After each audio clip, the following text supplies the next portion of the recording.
2 दिवसाच्या पावसानं तर मज्जाच केली. इतका पाऊस की काय सांगायचं. पाऊसच उघडायचं नाव घेत नव्हता. मग आज उघडलं जरा. मला चला आज अंबाजोगाईला जाऊन येऊ. मग निघालो अंबाजोगाईला. जाता जाता लागला मांजरा धरण. मला एक व्हिडिओ बनवावा. पाण्याची पातळी पण फुल वाढलेली दिसली म्हणून उभा केली गाडी आणि एक व्हिडिओ काढला. मला आता निघावं. थोडा वेळ थांबलं तिथं आणि तसंच गेलो अंबाजोगाईला.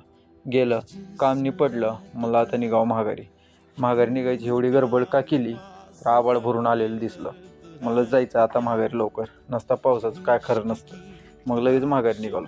माघारी येत असताना तरी 1-2 ठिकाणी पाऊस लागलाच. मग पाऊस लागला म्हणून थोडं थांबलं. तसंच कुठं भिजलं, कुठं उभं राहून तसंच आलं निघून.